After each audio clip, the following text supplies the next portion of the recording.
Well, welcome to the first ever premiere of the Crackerjack Cricket Show, and Shivs, is just great to be here, isn't it? Yeah, absolutely. We don't get that much cricket back in Canada, so to be here in Australia, in amongst all of the cricket, it's just fantastic to be here. Exactly. I just flew over from Caribbean 2 weeks ago, and it's just been a fantastic journey getting through the show and everything. So let's kick things off. The final of the Sun TV Triangular Series is what we're looking at today. Zimbabwe and India. Absolutely great game going to be ahead of us today. Oh, absolutely. It's going to be a humdinger game. Two teams full of youth and experience clashing on one of the biggest stages of them all, the Sun TV ICC tournament. It's just so hard to pick a winner, DV. It is very, very hard because Zimbabwe have come a long way. Get the test status back. Looking good in the ODIs, looking good in the 2020s. Looking very forward to watching them play. Looking very forward to watching some of the youngsters getting out there and really giving it a good go against the World Cup winners. Yes, but in saying that, we have to look at the facts. India, you would have to say, have the better team. They have more quality, they have more experience. Of course, you've got players like Sachin Tendulkar and Mahendra Singh Dhoni, very experienced, very well known around the cricketing world. But at the same time, Zimbabwe outplayed, fair to say, they outplayed New Zealand in the series, and they probably, if you look at the quality, just with a bit of bad luck, they probably outplayed India. Today's game is just going to be absolutely fantastic. Let's have a look at the team squads. Alright, so opening combination, Murali Vijay and Sachin Tendulkar for India. What do you think about that, Shivs? They performed fantastically throughout this tournament. They've really blended well together as an opening combination. And I think that if they give India the right start, I think India can go on and win this game. Definitely. Only thing is Virender Sehwag won't be too happy about being left out for this game. Look, you need competition in order to get the team performing well. So, maybe Virender, he was left out possibly unfairly, but he's going to have to go away, work on his game and compete for that opening spot. Yeah, I definitely think that Murali Vijay has deserved his spot at the top there. He's performed quite well this series, and so Sehwag will just have to keep working harder. And, that's just the way the game is. Kohli and Sharma, number 3, 4. Yuvraj Singh, Dhoni and Raina make up the rest of the middle order. Quite a strong middle order, very experienced, and a lot of runs between them. It looks fairly solid, and if they perform well, India, there's no limit on how many runs they can put on the board, and how much they can pressurize the Zimbabwean bowlers, and then hence the Zimbabwean batsmen. So it's all about who performed at the right moments in the game. I agree with you there, Sibs. They also have Harbhajan Singh, and we know what he can do in the bat from this series. He just performed absolutely beautifully. Oh, wow. How much has his average improved this series? 50, 60 runs? He is absolutely blossoming at this point in time with the bat. Yep, very interesting the way that he's performed with the bat this series. But Zahir Khan, accompanied by Ashish Nehra and Munaf Patel to make up a pace attack. India will always be looking at the bottom of the order to get those crucial, vital runs and, possibly the last 4 or 5 overs of the game, because that can make all the difference. But those 3 I definitely think are going to make up the core of the bowling attack for India, and I think Zimbabwe are going to have their hands absolutely full, defending against those bowlers. Yep, very interesting there, that squad. Let's have a look at the Zimbabwe team. Brendan Taylor and Regis Tikava looking like they're going to open things up there. Regis Tikava in the team, what do you think about that? I think he's deserved his spot. He's beaten Vusi Sabanda there, and he's a class player in his own right. And I think him and Brendan Taylor are really going to merge and blend well together, and hopefully they can get Zimbabwe off to a good start. Precisely. Hatanda Taibu, Craig and Sean Irvine, very solid and experienced middle order for a Zimbabwe team that has just come out of exile. Yeah, of course. Craig Irvine, he's one of the emerging young talents from Zimbabwe, and I think he can go a long way. And of course, Tatenda Taibu started playing at the age of 16. He's the wicket keeper as well, very talented batsman. He's just got to perform well today, and that'll give Zimbabwe a fighting chance. Precisely. Elton Chugambura once again in the team, and then you've got the spin team, the famous Zimbabwean spin team, would say Kramer and Price. Together they just work extremely well. Wow, it's a unique phenomenon amongst the cricket teams these days. You know, Ray Price #2 in the ICC bowling rankings, and you know he's got Sayer and Kramer to back him up. And you know, I really think if they perform well, then the Indian batsmen, especially you know Murli Vijay, they're all going to really feel the pressure. Yeah, I definitely agree with you there, and they're not leaving anything out in their batting. I mean, like they've got Stuart Mazakadza batting at #9, so I mean, like you know, they're gonna survive. I think they have the talent to survive against you know the Indian bowling attack. So looking very forward to watching this game. Yeah, absolutely, and you know they've got Chris Mpofu coming in at #11. He's a fantastic young talent, bowling talent that's coming out of Zimbabwe. And you know, if Zimbabwe perform well at the right moments in the game, I really think that they will have a good chance at winning this. Yep, totally agree with you there.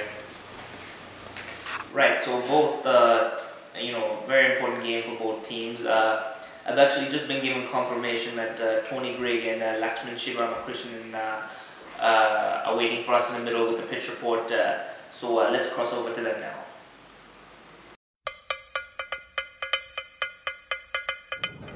Hello and welcome to those of you watching this live telecast at home, and welcome to the final of the Sun TV triangular series between Zimbabwe and India. I'm standing here with my counterpart Lakshman Shiva Ramakrishnan, and we're having a look at the pitch at the moment. And Lax, what do you reckon? What a fantastic game of cricket we're going to have here today, Tony. I've got to give full credit to Rajiv Narotham and his men for preparing such a wicket. It has a little bit in it for both the batsman and the bowler, as we're going to see. So as you move down the wicket here, you're going to see, especially here, you're going to see uneven patches of green grass. Okay? And this is going to create some uneven movement, uneven sideways movement that is going to encourage the bowler to pitch up and get some early wickets. Okay? Because as the match goes on, these are going to deteriorate and they're not going to generate as much movement. So the emphasis is for the bowlers to pitch up during the first 10 to 15 overs. Okay? As we move down a little bit more, you're going to see that there are some cracks here. And that's going to create some uneven bounce. Another key factor in containing the batsman in the first 10 to 15 overs. So definitely the bowlers must pitch up. The spinners can also take some great encouragement from this wicket. Because if you can just look in this general vicinity, like here, and as we go a little bit further here, you're going to see some very rough patches. It's definitely going to help the bowlers turn the ball back into the batsman and away from the batsman. So Prosperut Seya and other players like Harbhajan Singh can take a lot of encouragement from this. I'm thinking a total of about 260 or 270 is key in winning this match. Yeah, I totally agree with you there, Shivs. I think the team that wins the toss is going to want to have to bowl first, and they're going to want to be chasing, you know, around about 240. But I think 260 is definitely a winning total on this pitch.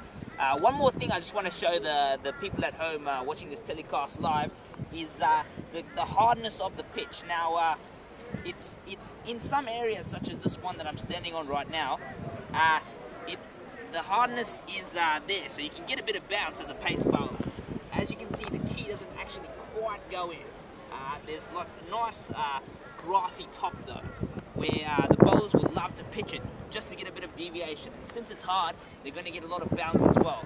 I think all the pace bowlers are going to be looking to hit that spot right there. What do you think, Shivs? Fully agree with you there, Tony.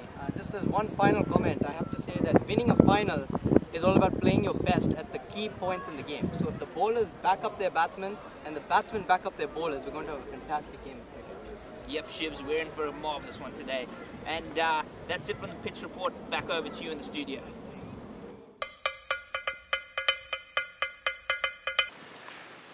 Right, so very interesting pitch. Tony mentioned very hard with a lot of green on top. Shivs, you're the pitch expert. What do you think? I have to fully agree with Lakshman there. You know, it's a fantastic wicket that they're going to play on in Bangalore. You know, it does have a little bit in it for both the batsman and the bowler. So I think we're going to see a fantastic game of cricket. I totally agree with you there. I think it looks like a pitch where you definitely want to bowl first, get full use of the green on top.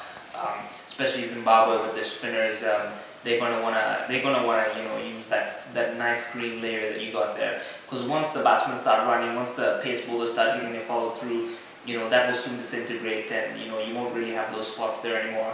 Yeah, absolutely. I think in the first 10 to 15 overs of each innings it's going to be crucial to get early wickets or shut the opposition's bowlers up. Yep, totally agree with you. So score-wise, I'm thinking 260 is very good. What do you reckon? Yeah, around 250 to 260 is going to be very competitive on this wicket. Alright, we'll just have to wait and see. The captains are ready with the match referee, and looks like Laxman for the toss. Let's cross over to the middle now again. I'm standing here at the wicket in Chinnaswamy Stadium waiting for the coin toss. I've got Brendan Taylor of Zimbabwe and Mahendra Singh Dhoni of India here. Brendan has the coin. Heads is the call.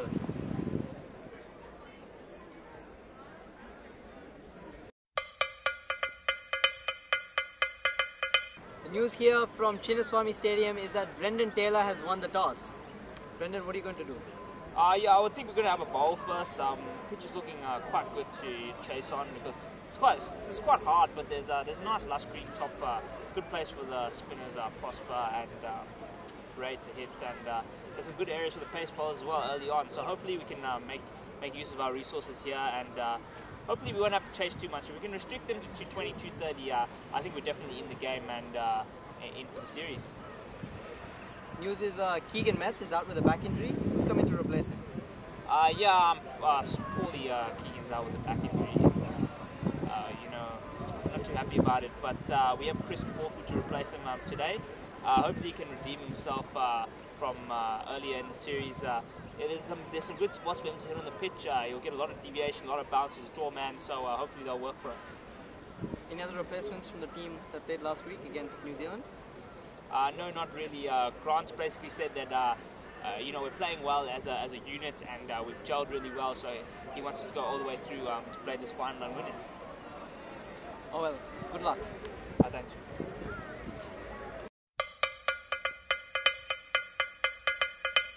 So the news here from Bangalore is that Zimbabwe have won the toss and have elected to field. Mahendra Singh Dhoni didn't look too happy, DB.